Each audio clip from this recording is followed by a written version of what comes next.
Hi everyone, welcome back to The Pretty Intellectual. This is a Gen X community for women where we share everything from beauty and books to lifestyle and fashion through an over 40 perspective. My name is Sarah, and today I'm going to share with you some beauty product empties.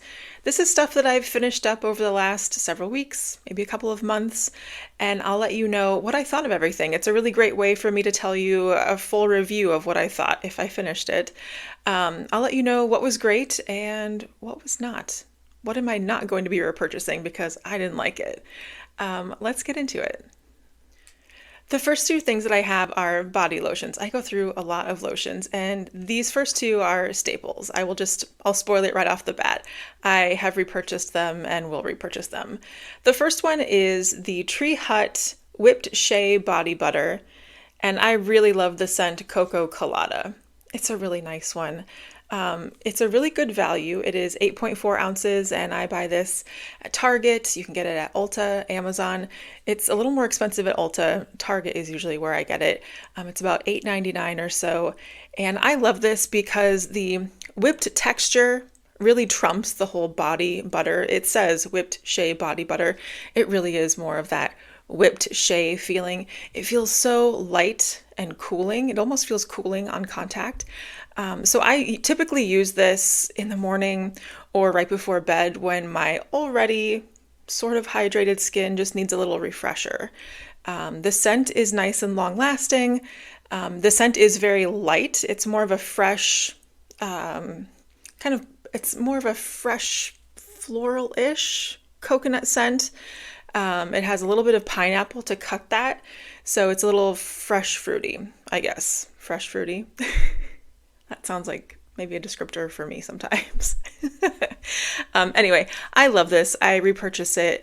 It's not a real heavy hitter as far as being deeply hydrating. Like I said, it's kind of a top off when I need just a little bit of extra, in the first thing in the morning or at night. But I love this, and I have already repurchased it.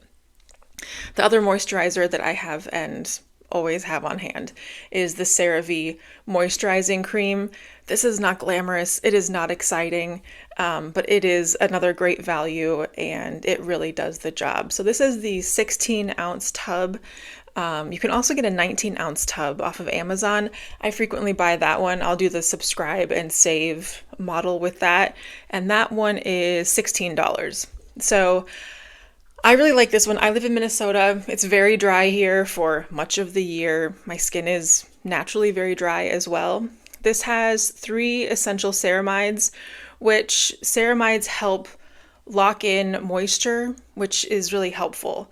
It's a very dense cream, so I use this usually after I get out of the shower or out of the bath, because that's when my skin can really absorb it. It does not blend in as well if I try to put it on dry skin, so I usually use it when my skin is a little bit damp. But it's just very soothing. It's not fragranced. Like I said, it's not glamorous. It's just a no-nonsense hydrator, and I really, really like it. So yes, I have already repurchased this, and I always have it on hand. It's great. The next two products that I finished are a shampoo and a conditioner, and I will admit I've had these for a really long time, like such a long time that they have since been repackaged. These are the Paul Mitchell Awapui Wild Ginger Moisturizing Lather Shampoo and Keratin Cream Rinse. Now in the repackaged version, you can get the 8.5 ounce. I'm just checking to make sure I get the prices correct. The shampoo is $28, and the keratin, cream rinse is $29.50. So for Paul Mitchell, they are a little bit more high end. There is kind of a range of prices and products available in the Paul Mitchell line, and these are more of their high end luxury brand or line within the brand. I really like them. They do have a really lovely ginger scent. It is kind of a floral ginger scent. I don't know why I said kind of. It's not kind of. It is a floral ginger scent. I have very fine hair. It is color treated. I put it through the ringer with pretty much daily heat styling. I use a flat iron or a curling iron, a blow dryer. So I do need something that protects the color and can also help maintain some of the integrity, especially of my sad dry ends. And so that's what I'm looking for. I can't have something that's going to weigh down the texture of my hair as well. So the shampoo, I thought, did a really nice job of that. I mean, shampoo, I don't really ask a whole lot of my shampoo. I thought that it did a really nice lather. I enjoyed the experience of using this shampoo. The keratin cream rinse was not quite enough for me because of all of the damage and strain that I put my hair through. I did need a little bit more of a conditioning experience than this had to offer. So I would repurchase the shampoo. I did repurchase the new shampoo, but I bought the intensive version of the conditioner. So there's kind of a level up of conditioner. So I bought the more intense version of conditioner. So I'm enjoying them so far. The repackaged versions don't seem to have been a repackaging in the formula, just new, more updated looking packaging itself. So I do enjoy them. I repurchased them. I would recommend them. So good stuff. I have a few skincare products, and honestly, I'm leading off with one of the most boring of the bunch, but it is a staple. This is the Clinique Take the Day Off Makeup Remover for lids, lashes, and lips. This is the 4.2 flowing ounce. It is unscented. This is $26, and I mean, it gets the job done. It is not exciting. It is also not glamorous. You shake the bottle to mix up the product, and then I apply it on a cotton pad and then gently press it on my eyes. That's mostly where I use it. I use it when I am wearing a standard mascara as opposed to a tubing formula and need to remove the mascara. I also use it on the rare occasion that I'm wearing a lip stain and really need to get that off of my lips. But yeah, I mean, it's just, like I said, it does the job. I know that there are a lot of products like this. The Lancome Bifacile is also very popular. Almay has a really nice one. This is just the one that I like. I get it on sale quite frequently from Ulta, and you can usually get a gift with purchase, when I buy this. So I don't know. You know how you just kind of gravitate towards something and then that's the one that you buy repeatedly? That's kind of where I am with this one. So I use it. I like it. It's fine. Now on to a couple of skincare products that I can speak a little more enthusiastically about. This is the Peach and Lily Ginger Melt Oil Cleanser, and I love, love, love this. This is my first cleanse in the evening. It is something that I use to really break up my SPF. I use this whether I'm wearing makeup or not because I'm always wearing SPF, and this really cuts through it. But it also does a great job of clearing away any of the makeup that I'm wearing. It gets rid of all of my eye makeup, all of my foundation, anything that's there, so that then I can go in with a hydrating cleanser to really clean my skin itself. So this gets rid of the stuff that's sitting on top of my face, so that then I can really clean my skin itself. So this is 5.05 ounces, and it is $35, and it's just really nice. It has a really nice slip to it. If you use oil cleansers at all, you know that some of them can have a little bit of a grip. I like one that has a little more slip, and that is this one. It does not irritate my eyes at all. It doesn't leave a film around my eyes, and it does rinse away pretty clean. I mean, you are going to wash it away. It doesn't leave a ton of residue afterwards, so I really like this. Another Peach and Lily product that I really like is the Pure Beam Luxe Oil. This one is a combination of squalane, jojoba, camellia, grapeseed, and sea buckthorn oil. This is the last step in my skincare. So I will do everything, put on my moisturizer, and then I will pat this over my moisturizer. I get really dry, my forehead and on my cheeks. So I will pat this in before I go to bed to lock all that moisture in. And then I wake up in the morning and I don't feel really tight in those specific areas. In the summertime, I don't necessarily need to do that step, but throughout the fall and winter and early spring, I really do. And I like that. It comes in a nice dropper, And it's just a really lovely oil. It's unscented. It has, again, I mentioned that the cleansing oil had a nice slip. This also just has like a really nice texture to it. It leaves my skin feeling really nourished and glowy. I have seen others who will use this during the day as a step to kind of make their skin look almost as an under highlight. I don't really do that, but I'm not opposed to it. I think that, if you want to have a really glowy look during the daytime, that this would be an effective product to do that. But I love it. It is 1 ounce for $43. This lasts a really long time. I think this took me about a year to get through. And so I have repurchased it. I really, really like this. After having used the Peach and Lily oil for over a year, I wanted to see if there was something else out there. I wanted to try something different. So I grabbed the Kiehl's Midnight Recovery Concentrate just to see what that was like. This is technically the travel size. It's 0.5 flowing ounces, and this was $30. As a reminder, the Peach and Lily was 1 ounce for $43, and this is half an ounce for $30. It's fine. I mean, it's an oil. It was fine. It performed similarly to the Peach and Lily, although it did have some key differences. The primary oils in this are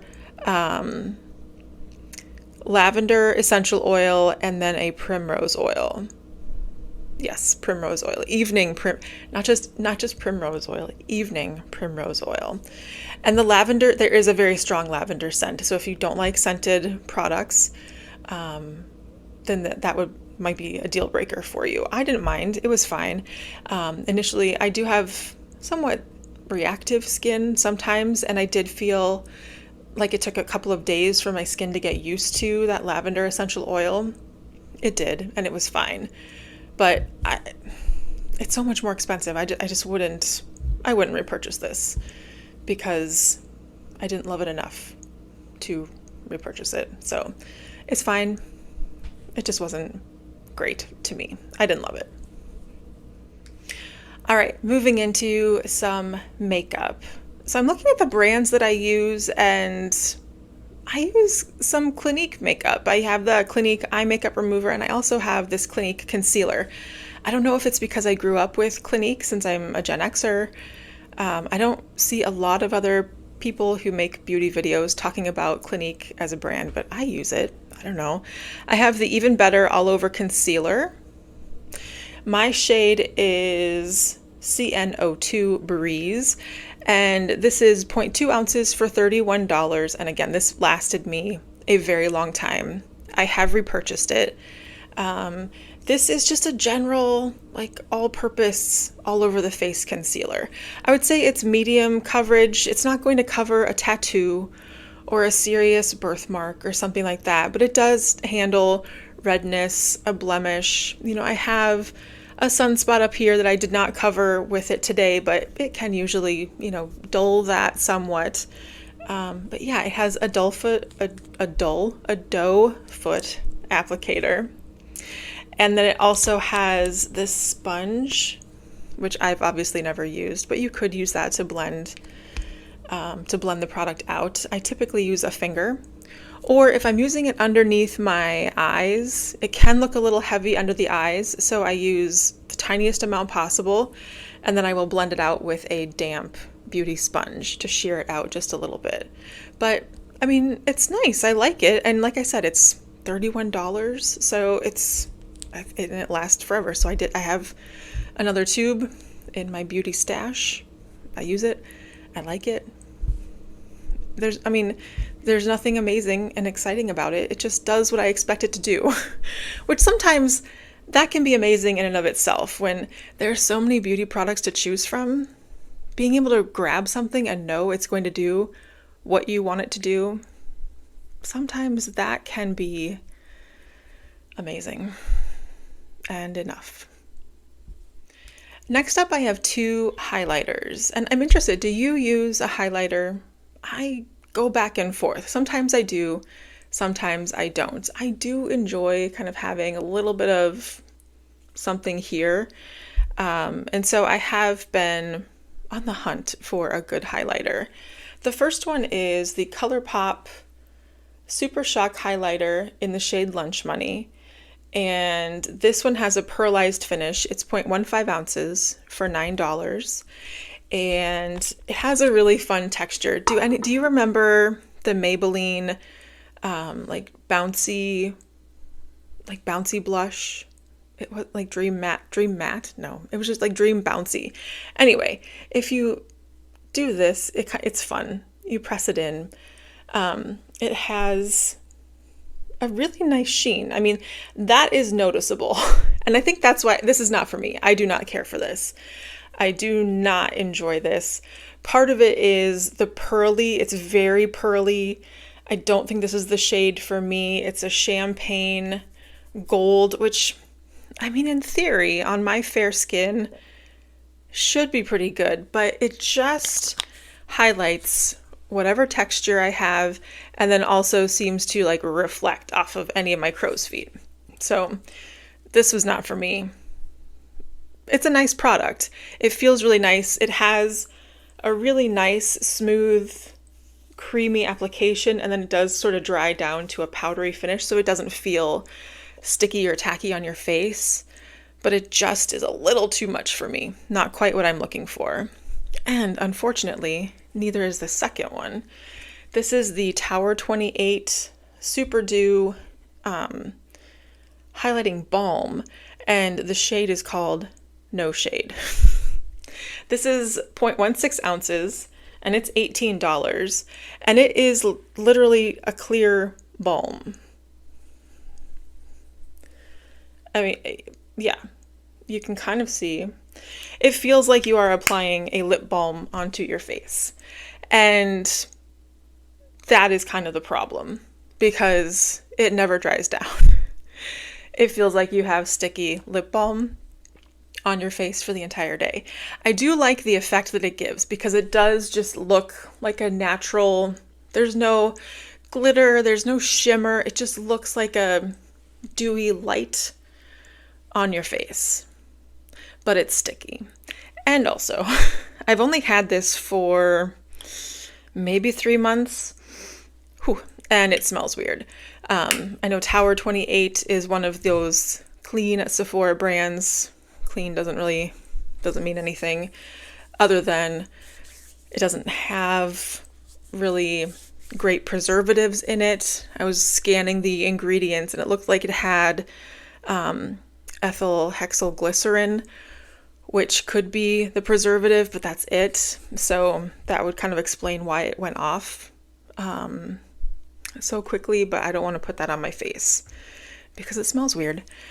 So I wouldn't recommend that. I would recommend the ColourPop one if you like the color and if you like the finish. I would recommend this. It seems like a nice product. It just wasn't for me. The Tower 28 I would not recommend because it's sticky and not a great value since it went off so quickly. So yeah. The last two products I have are mascaras. Mascaras I know are so personal, so keep that in mind. I mean, these are just what I like at the moment or don't like. So I have really been into tubing mascaras lately. And if you're not familiar, tubing mascaras, unlike traditional mascaras that you can that you take off with something like a makeup remover, tubing mascara applies literal tubes of product that go around your lashes. The benefit to a tubing mascara is that they are less likely to smudge throughout the day. And to remove them, you use warm water. So that's how they are different from a traditional mascara. I bought this Milani highly rated lash extensions from the drugstore because I'd heard that it was supposed to be a lower cost kind of duplicate version of my favorite mascara, which I'll tell you about in a second. It's $12.97, available widely at most drugstores, and I don't like it. It does give a nice lash effect. It did make my lashes look longer. Not quite as fluffy as I like. I do like a full looking lash. But where this really fell down for me was in the removal process. it was not as easy to remove as most tubing mascaras. I really felt like I had to work at it, which I don't want to do. I'm a little delicate about my lashes. I want to preserve them.